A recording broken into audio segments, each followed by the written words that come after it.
Hi, Josh. What are we going to talk about today? Well, I know you are a proud feminist, as am I, and I understand you were doing some weekend reading about women's equality in the workplace. So tell us about what you were reading and what you're thinking about. Yeah, I sure was. I stumbled across an article on CNBC.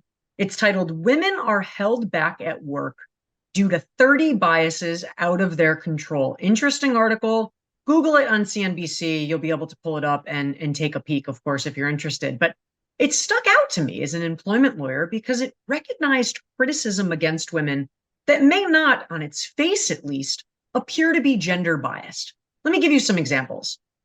You're too young to lead, a younger female employee is told. Or maybe an employer is talking about parental status and using a preschool aged mom with young kids be a reason to get passed over in a hiring process because of this perception that she cannot or should not be handling large or complex matters. Meanwhile, a child free female, maybe physician, could be expected to work harder and accomplish more than that of their female colleagues with children. Maybe you have a strong woman in the workforce who is being constantly talked over by male counterparts, or something as simple as a doctor being mistaken for a nurse. Maybe these don't ring out explicitly as gender bias, but in fact, they are.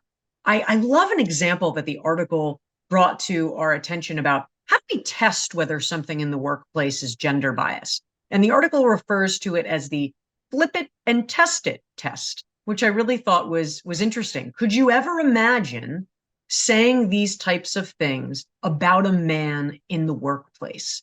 And if the answer to that is no, guess what? That's gender bias. So, what can we do about it? Well, we can start by talking about it. And that's why I love seeing articles like this because it brings these conversations into the forefront and allows us to talk about them. If we see gender bias, let's say something about it. The only way to eradicate a bias like this or any other bias that we may possess is to deal with it head on and to talk about it. So, if you're experiencing any of these things at work, if you're interested as to, you know what, the way someone said something to me really just isn't sitting the right way, talk to an employment lawyer about it. You never know.